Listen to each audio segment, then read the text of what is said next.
Alors, de nouveau, est-ce que ça marche?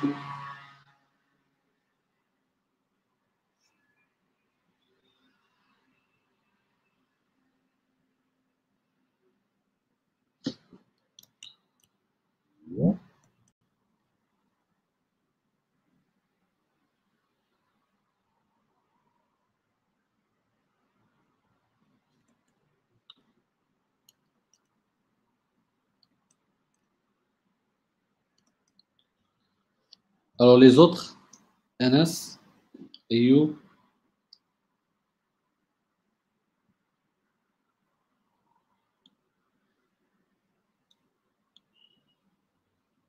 Très bien. Alors, je vais refaire l'explication.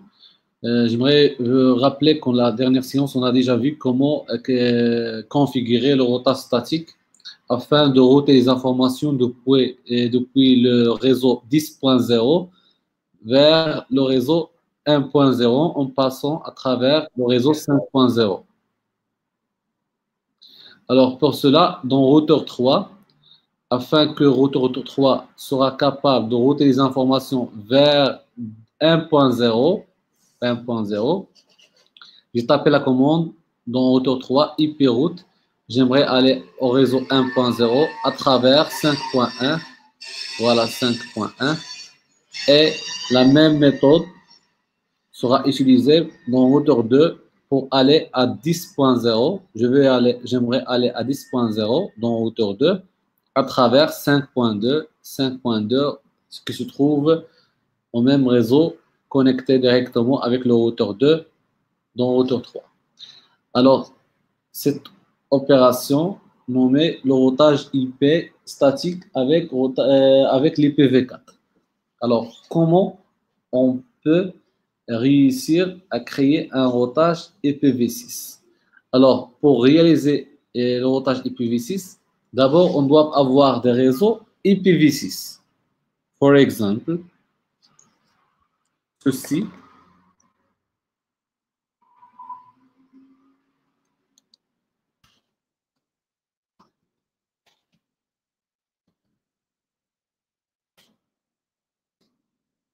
Ceci, c'est un réseau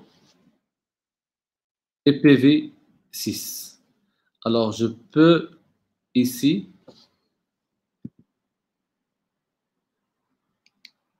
par exemple.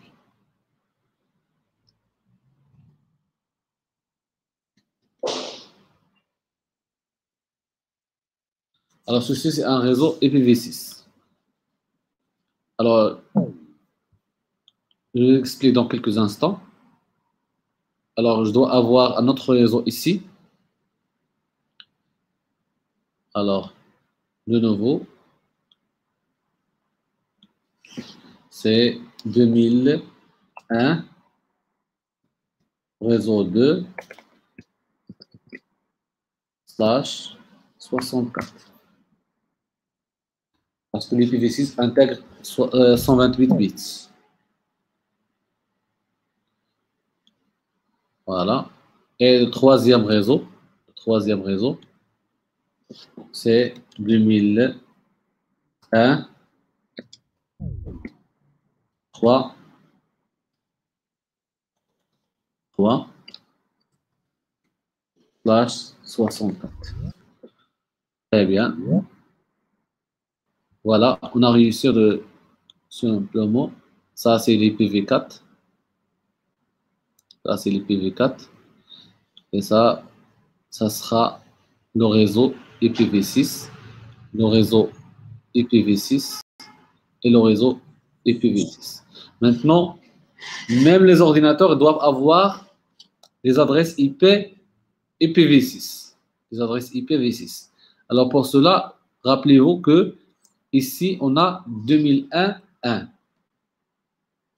Alors, comment on va configurer l'IPv6? C'est facile. On va donner l'adresse IP ici pour PC9. Voilà la configuration IPv6. Même opération, c'est 2001, 1. Tous les blocs sont en 0. Et ici, je vais mettre, par exemple, 10. Alors, à l'emplacement de taper 10, je dois écrire normalement 0, 0, 10. Mais parce qu'on a le droit de supprimer les premiers zéros, je ne mets que 10. Voilà. Et ici, 64. Et voilà. Ceci, c'est une adresse IPv6. L'adresse IPv6, normalement,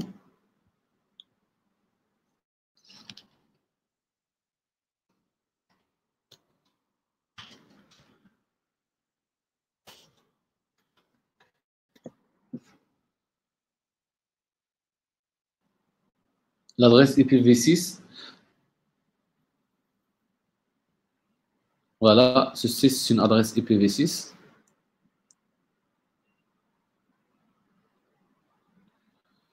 Elle se compose 1, 2, 3, 4 et les autres 4 de réseaux, de hosts. Et les premiers 4 chiffres, c'est de réseau. Alors, j'ai le droit de supprimer les premiers zéros et j'ai le droit de supprimer tous les zéros en 2 blocs. Voilà, comme 2 blocs, voilà. Lorsque vous voyez ces 2 blocs, ça veut dire qu'il est égal, tous les blocs, ce sont des zéros. Alors, c'est ça la forme de IPv6 généralement. Voilà. Je répète, ceci c'est une adresse IPv6 se compose de 128 bits. Ça veut dire, si on retourne à notre exemple, ça veut dire quoi ces deux blocs ça veut dire est égal, tous les restes, ça veut dire 6 blocs est égal 0. Ainsi, ici, à l'emplacement de mettre 1, je dois normalement faire triple 0, 1. Et c'est parce que j'ai le droit de supprimer les premiers zéros, je n'ai que 1. Alors, une écriture simplifiée d'IPv6. Alors, en passant, après que j'ai bien réussi, voilà, je mets copie. Et je vais aller ici. Cet ordinateur. /64. Voilà. L'adresse IP de cet ordinateur. Alors maintenant, je vais aller configurer le routeur avec l'IPv6. Bien sûr que ils doivent avoir une adresse IP. Et je vais mettre ici 1. Ici c'est 10, ici c'est 1. Les deux se trouvent au même réseau. Alors, pour faire configurer l'adresse IP, je dois aller au routeur, enable, config P, interface, quelle interface que j'aimerais configurer, ou je dois configurer, c'est G0/0. G0/0. Alors ici, je dois taper l'adresse IP. Normalement, pour taper l'adresse IPv4, je mets que IP adresse. Mais pour l'adresse IPv6, il y a ce qu'on appelle IPv6. IPv6. IPv6. Après, je peux mettre l'adresse. Alors, comme vous voyez l'adresse, je vais mettre 2001, 2.1, le réseau, et finalement l'adresse IPv6/64. Alors, c'est terminé et je mets Entrée. Voilà, j'ai réussi de configurer l'adresse IPv6 dans cette interface.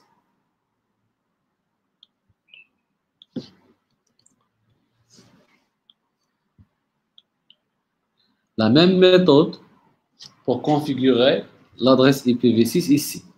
Mais cette fois, c'est avec 2001, 2. Je vais mettre cette partie 1 et ici 2. Alors, juste pour... Alors, je vais mettre ici 1. Et l'autre, 2. Voilà, 2 se trouve dans cette interface. et 1 se trouve dans cette interface. Alors, l'interface serial 0/0/0. Même opération. Je vais aller à l'interface serial 0/0/0 et je tape l'adresse IP. IP v6, adresse, coller. Alors, je mets ici 1. Félicitations, j'ai réussi de configurer. Bien sûr, s'il n'est pas configuré, je dois mettre no shutdown. Même, je peux faire une inscription interface connected to router 2. Une description, si vous voulez, c'est facultatif pour indiquer que c'est une interface reliée avec router 2. Alors, on passe en passant à l'autre côté. Alors, j'ai bien configuré les adresses IP de routeur 3 avec IPv6. De l'autre côté, l'opération.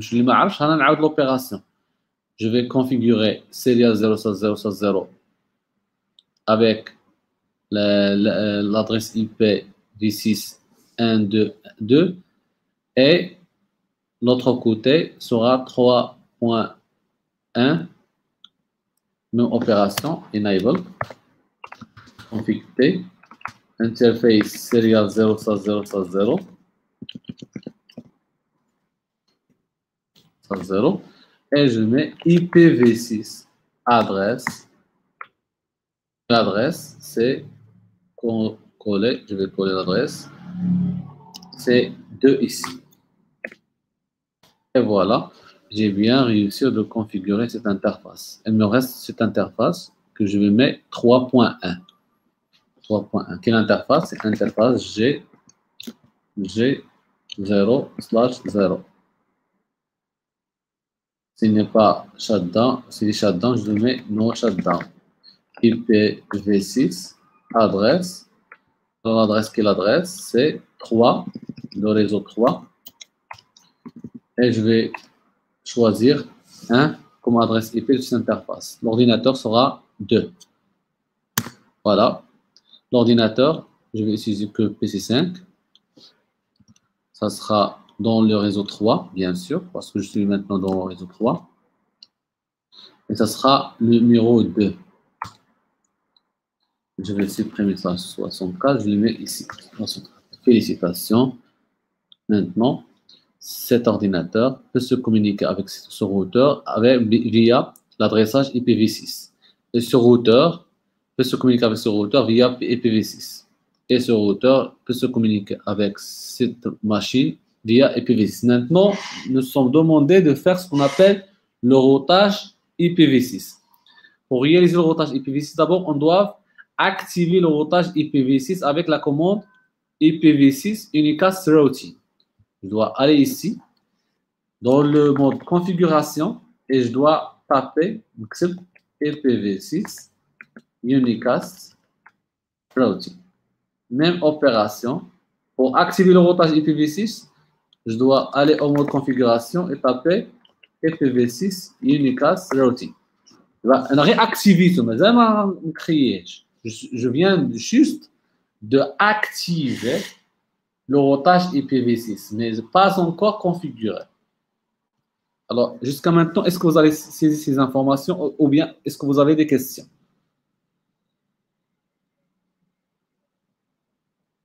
On a réussi d'attribuer les adresses IP pour les interfaces et d'activer le routage IPv6.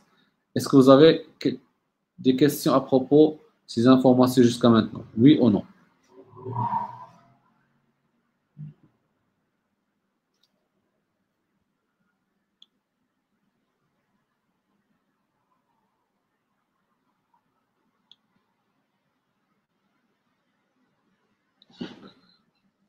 Alors, on va continuer. On va continuer. Alors, après que je réussisse d'activer le routage IPv6, on peut maintenant, après que le routage IPv6 est déjà activé dans les deux routeurs, je peux créer le routage IPv6. Alors, je peux afficher les informations de IPv6. show. Avant, pour afficher le tableau de routage, on met show IPv4, show IP route. Maintenant, show IPv6 route. Et voilà. Dans routeur 2, il va me dire qu'il est connecté avec 3 et 2. Voilà. Il est connecté avec 3 et 2. D'une manière directement connecté avec le réseau et avec le réseau. Alors, je répète. Alors, même opération dans routeur 3, elle va me dire que je suis connecté avec 2 0 et 1 0. On va voir quelle commande j'utilise pour afficher les informations. Exit show IPv6 route. Et voilà, je suis connecté avec 1 0 et 2 0. Maintenant, pour réaliser l'IPv4, via la configuration IPv6, c'est facile. Alors, on va y aller ici, config-t.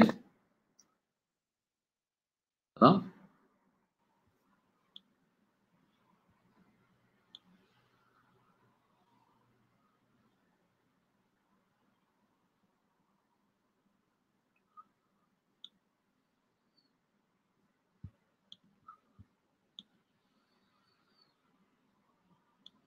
Alors maintenant, je vais aller au routeur 3. J'aimerais aller, alors routeur 3, j'aimerais aller à 3.0 via quel? Via 2.2. Un emplacement de 5.1 via 2.2. Config-t. On va attendre quelques instants. Je vais refaire l'opération ici, par exemple. Routeur 2, il veut aller à 1.0 IPv6 via 5.2. Voilà. Alors, avant, pour faire ou bien configurer l'IPv4, on tape IP route. Mais pour IPv6, c'est IPv6 route. Alors, route. Et on tape ici le réseau de destination. Ça veut dire le réseau de destination, c'est, dans notre exemple, c'est 1.0 2001. Alors, coller. 1.0. Et après,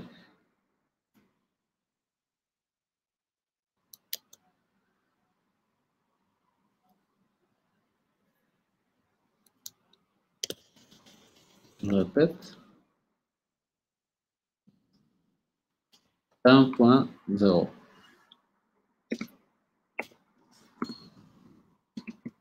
Et après, il va me dire le next hop.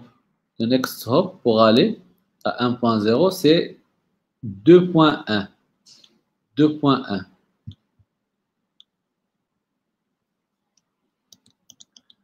2.1. Et voilà. Félicitations, on a réussi de configurer le routage IPv6 dans quel routeur? Dans routeur 2. Voilà. Une vue générale de nouveau. IPv6 route, après qu'on active IPv6 routing, alors on définit ici le réseau de destination et le next hop. Voilà, next hop. Même opération de l'autre côté. Config-t IPv6 route et on doit définir le réseau de destination. Il va y aller dans quel réseau? Le réseau, c'est 2001, 3/64. À travers quoi? À travers quoi? À travers 2001, 2, 2. 2001, 2, 2. Félicitations, nous avons bien réussi de configurer le routage IPv6 dans cette configuration. Alors, pour tester la configuration, est-ce que ça marche? Je dois aller à ici et je dois aller aux commandes. Je pense qu'avant, on met ping. Je pense ici, on met IPv6 config. Le ping, je pense le ping, ça sera ping to 2000. Je vais voir est-ce que ça marche avec cette méthode. 1, 10.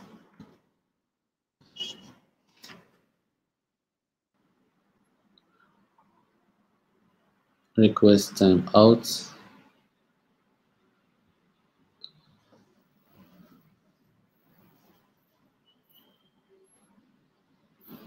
D'abord, je vais choisir, d'abord voir ici, est-ce que ça marche dans le routage. C'est show IPv6. Show IPv6 route. Voilà. J'ai réussi d'aller à ce réseau via 7 points. Le routage statique est bien saisi ici. Alors, généralement, je dois avoir l'accès. Si je mets le ping entre ici et ici, ça sera un ping de IPv4.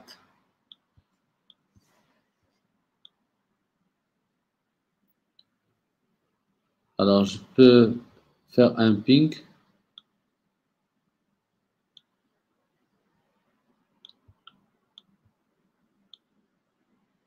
Voilà, successful. Mais successful de IPv4. Je vais te faire une autre méthode pour tester. Ping vers 2001. Je pense ping IPv6. Alors, IPv6. Alors, et taper l'adresse IP. L'adresse IP.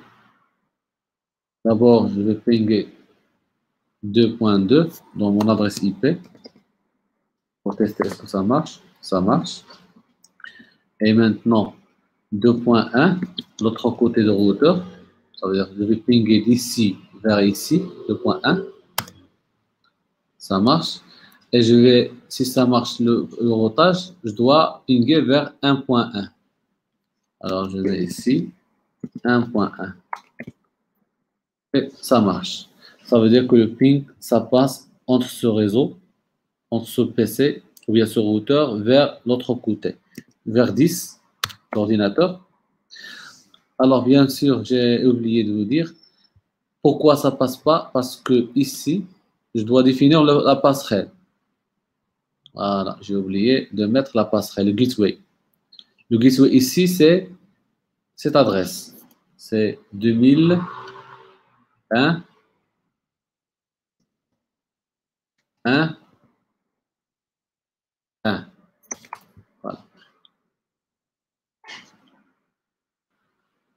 Maintenant, je pense que ça va marcher. Le ping, ça va marcher. Je vais refaire. Voilà. Je vais réussir de pinguer jusqu'à 10. Même opération. Pour aller, le gateway, c'est 3.1. 3.1. On a déjà configuré J00 avec 3.1. Alors, c'est 2001, 3, 1. Et comme ça, je vais réussir de mettre la passerelle. Je vais refaire le ping.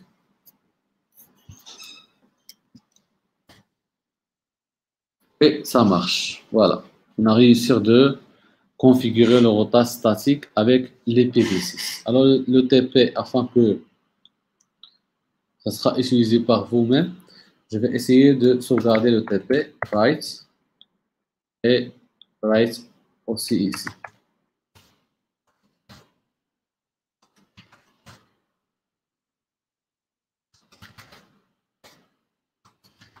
Voilà, de réussir de sauvegarder la configuration.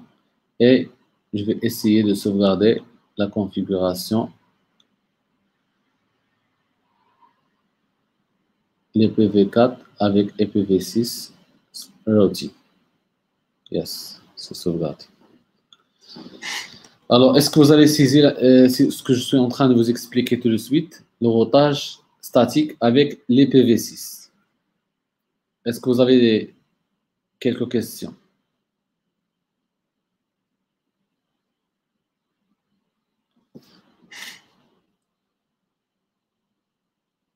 Alors, en passant directement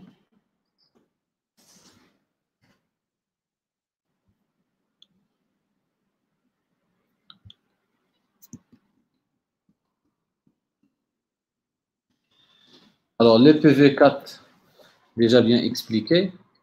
Il y a ce qu'on appelle autre chose nommé Floating Static Routes. Floating Static Routes, parce que dans le programme Cisco, il y a ce qu'on appelle Default Route. Default Route, il s'agit de cette commande. Default Route, il s'agit lorsque vous voulez aller à Internet, on tape toujours dans IPv4. On met IP route et on met 0.0.0 dans la destination avec même les zéros ici. Et vous spécifiez le routeur. Ça veut dire quoi cette opération? Ça veut dire que c'est une route par défaut.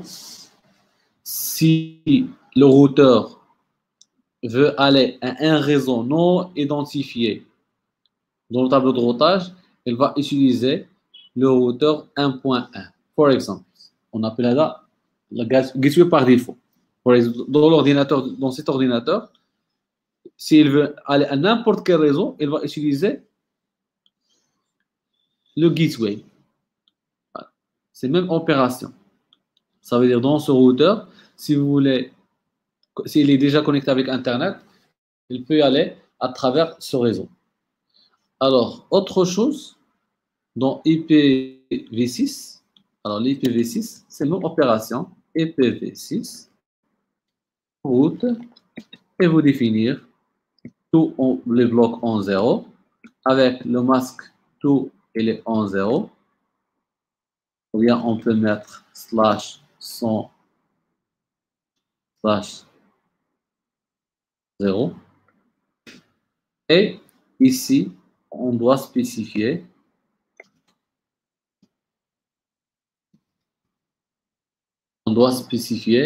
le next hop. Alors, en haut, la route par défaut en utilisant IPv4. En bas, la route par défaut en utilisant le routage IPv6. Mais ça veut dire quoi? Floating static. Alors, default route, c'est clair. Je vais aller à n'importe quel réseau en utilisant un routeur. Network route, c'est le routage statique simple. Je vais aller à ce réseau à travers ce point-là. Host route, si vous voulez dédier host route, ça veut dire, je vais dire, par exemple, IPv4. Ça, c'est host route. Ou bien host routing. Comment? C'est IPv4, même opération. Spécifier l'ordinateur, c'est pas le réseau maintenant. Avec le masque. Le masque, ça sera tout 255.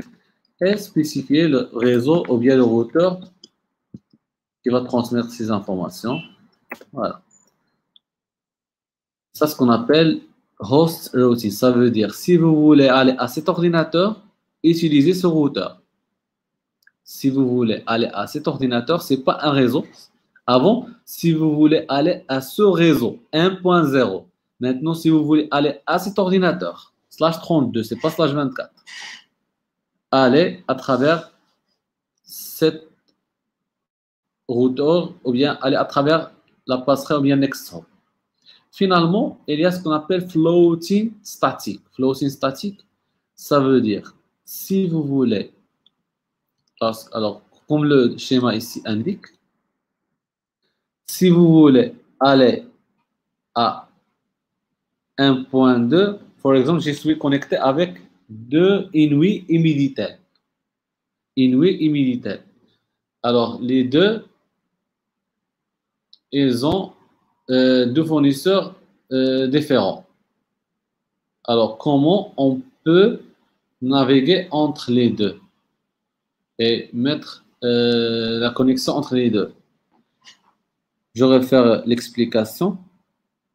Alors, supposons que j'aimerais se communiquer. عندي هنايا ce qu'on appelle maintenant, je suis en train d'expliquer floating routing.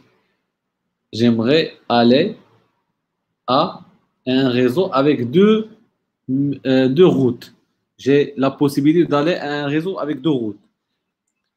Alors, je peux dire ici, par exemple, maintenant, on va voir floating route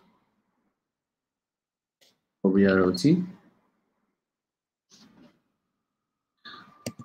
Alors, c'est même opération ici.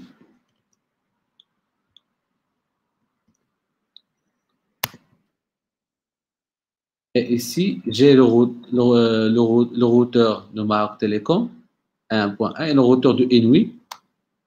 Et je vais ajouter ici un numéro. Par exemple, et ici. Alors, le résultat, c'est quoi? Ici, si le routeur, il va choisir d'aller avec le routage ou bien le routeur d'Internet 1.1. Si il a un problème, il ne retrouve pas la destination avec 1.1, il va aller à 1.2. Donc, il est connecté avec Inouï et Maroc Télécom. Alors, pourquoi il a choisi le 1.1 comme préférentiel? Parce que la métrique ici, c'est 10. Et la métrique ici, c'est 120. C'est comme une seconde choix. Second choix. On appelle ça floating routing. يعني تنفضل الطريق على طريق وتنحطهم بجوج. تطيح الاولى عاد تطلع الثانيه. C'est clair? Est-ce que c'est clair, Anas? Très bien. Alors, ça, ce qu'on appelle floating routing, host routing et network routing. Alors, en passant directement à notre objectif, alors normalement, toutes ces informations avec la même méthode dans IPv6.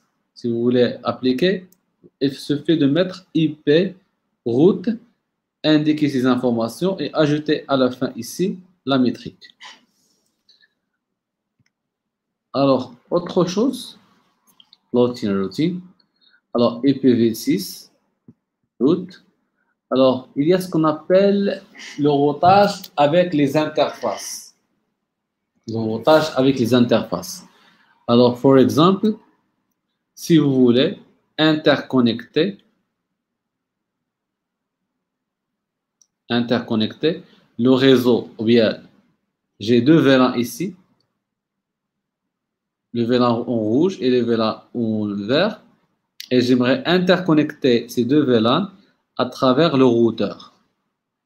On appelle cela un routage basé sur l'interface. Un routage basé sur... Il y a un routeur ici, il y a deux VLAN ou multiples VLAN, et tous sont connectés avec une seule interface.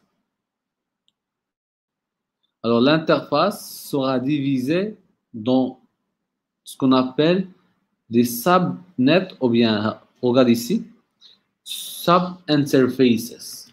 Lorsqu'on parle d'intervalan, lorsqu'on parle d'intervalan,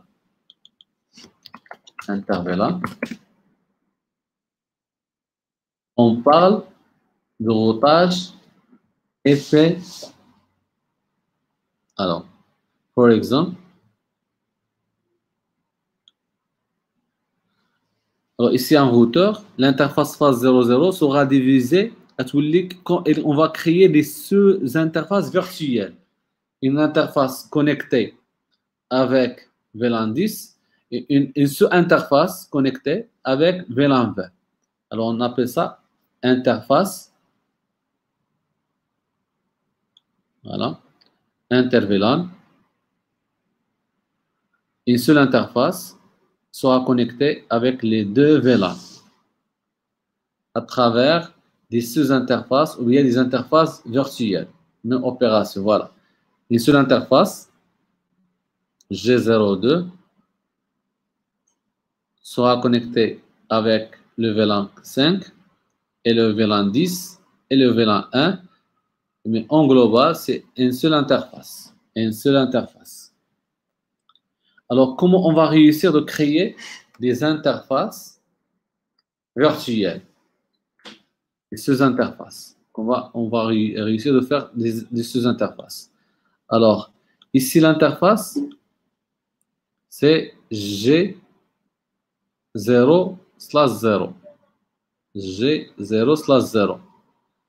Alors, je peux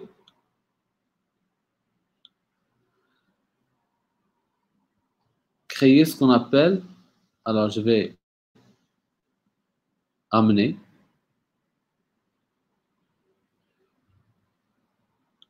je vais essayer de utiliser un routeur. Alors, ce routeur sera connecté avec les deux VLAN. Voilà. À travers G0/0. Le premier VLAN, c'est 1.3 et le deuxième VLAN, c'est 2.5.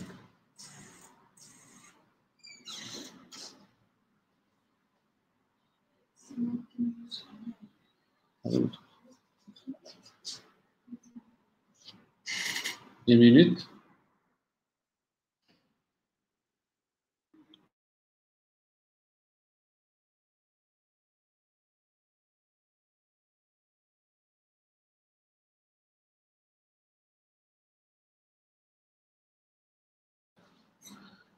Alors, comment on va réussir d'interconnecter les deux VLAN entre eux? Comment on peut réussir d'interconnecter les deux VLAN entre eux? Le premier VLAN, c'est 1.3 et le deuxième VLAN, c'est 2.2.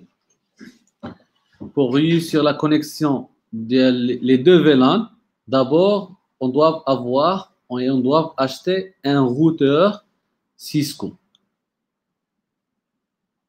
Alors d'abord, on doit activer l'interface G0/0. Voilà. Je dois aller au mode de configuration. Enable, config interface G0/0. On doit allumer l'interface avec la commande no shutdown. Voilà, c'est bien allumé. Et on va créer les sous-interfaces virtuelles. Alors, je vais aller à l'interface G0/0. Mais ce n'est pas 0/0, mais c'est d'autres points. Voilà. La première sous-interface, ça sera 0.1 qui sera connecté avec le VLAN. Quel VLAN? VLAN 1.3. Et pour savoir ce VLAN se trouve dans quel numéro, je vais aller exactement ici. Et voir la base de données. Enable. Show VLAN brief. L'interface, quelle interface? L'interface phase 03, par exemple. L'interface phase 03 se trouve dans quel VLAN? Se trouve dans VLAN 10. Alors, l'interface G0.1 sera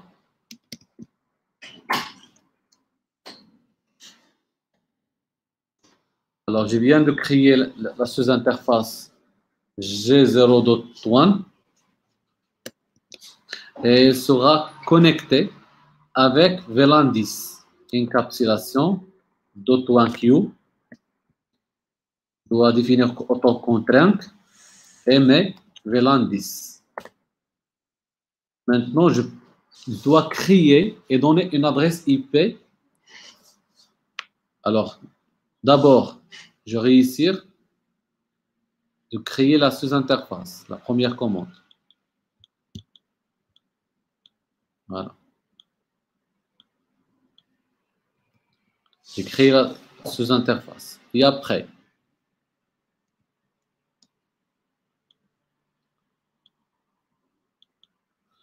ici, je dois relier l'interface au mode trunk avec VLAN 10. Voilà. Et après, je dois configurer l'adresse IP de cette interface dans le réseau de 1.0. Par exemple, 100. Alors, je dois donner l'adresse IP adresse 192.168.1, par exemple, 123.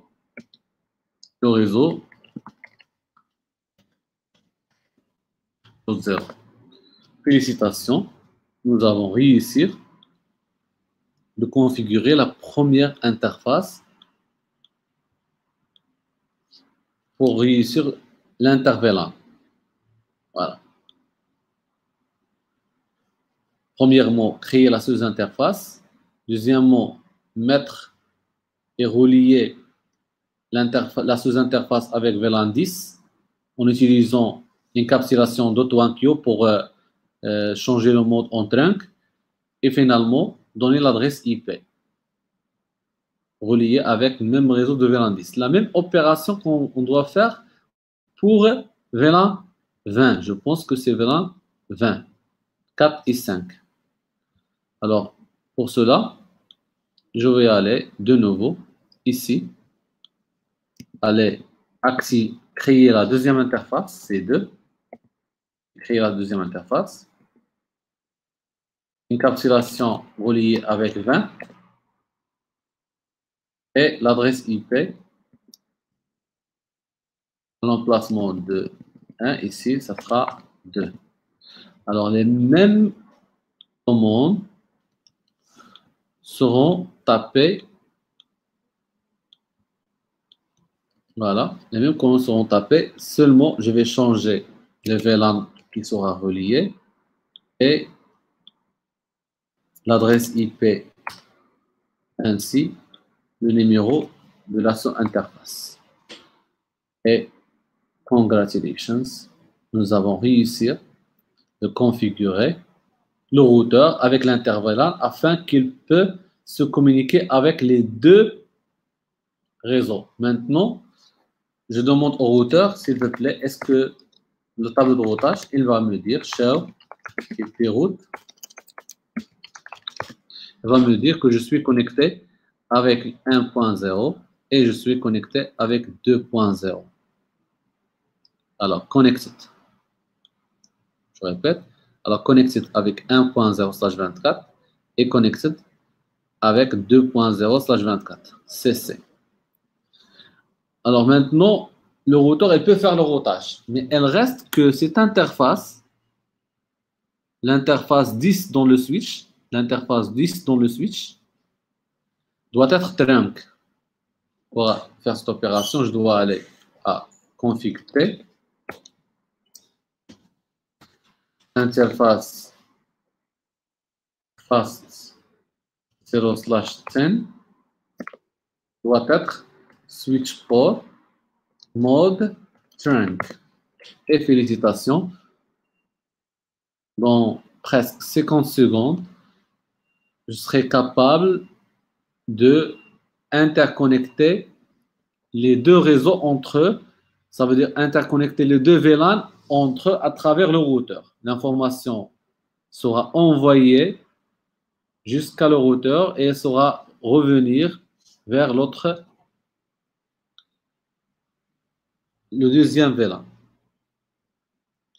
Alors, on va mettre un ping entre PC 1.2 et PC 2.2. Et vous remarquez que l'information sera passée via le routeur avant qu'il sera envoyé vers 2.2. Le premier ping, ça ne sera pas passé. In progress field. Et je pense que le deuxième ping, ça va passer. Voilà. Pour cela, j'aimerais seulement vérifier est-ce que les PC sont déjà configurés avec le gateway et toutes ces informations. Voilà, le gateway n'est pas configuré. Le gateway, ça sera 192.168.2.123. Même opération de l'autre côté. PC1 doit être configuré avec 192.168.1.123. C'est le gateway. Alors, je vais refaire le ping. Je vais faire le ping entre les deux PC. La première fois, ça ne va pas passer. Et la deuxième fois doit être passée. Successful. Félicitations, nous avons réussi à créer ce qu'on appelle l'interVLAN à travers les sous-interfaces de switch. Les sous-interfaces switch avec cette configuration, ce qu'on appelle l'interVLAN. Alors,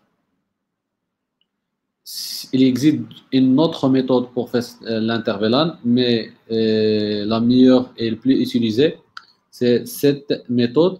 On peut voir une simulation, comment l'information ça sera envoyée entre les deux. Voilà. On va faire le ping entre ce PC et ce PC. Et vous voyez que ça a passé à travers. Il ne sera pas envoyé directement avec le switch, mais il va aller au routeur. Le routeur, de nouveau, sera envoyé au switch. Et le switch, il fait passer l'information au VLAN 3. Je pense que voilà, la réponse sera de nouveau envoyée vers le routeur. Et le routeur, ça va répondre et donner la formation au PC1. Et voilà, ça marche. C'est ce qu'on appelle le routage ou bien l'interVLAN. Je dois, pour ne pas perdre la configuration, je dois enregistrer la configuration à l'aide de la commande write. Félicitations. Je suis sauvegarder la configuration, même méthode ici. Et je dois enregistrer le package avec l'interVLAN. C'est ce qu'on appelle l'interVLAN. Alors, l'interVLAN, il y a deux méthodes comme je viens d'expliquer. En utilisant single interface, containing 100 of subnet. Alors, je peux créer plusieurs interfaces. Et il y a une autre méthode nommée Switch Virtual Interface avec SVI en utilisant des adresses IP pour les VLAN. On peut le voir au cours de préparation de l'examen. Alors, on doit faire la différence entre Routed Protocol et Routing Protocol. Routed Protocol, ce sont les protocoles qui sont routés, c'est les PV4 et les PV6. Et le protocole de routage, ce sont les logiciels utilisés pour faire le routage, comme le protocole de routage RIP et l'OSPF et le BGP.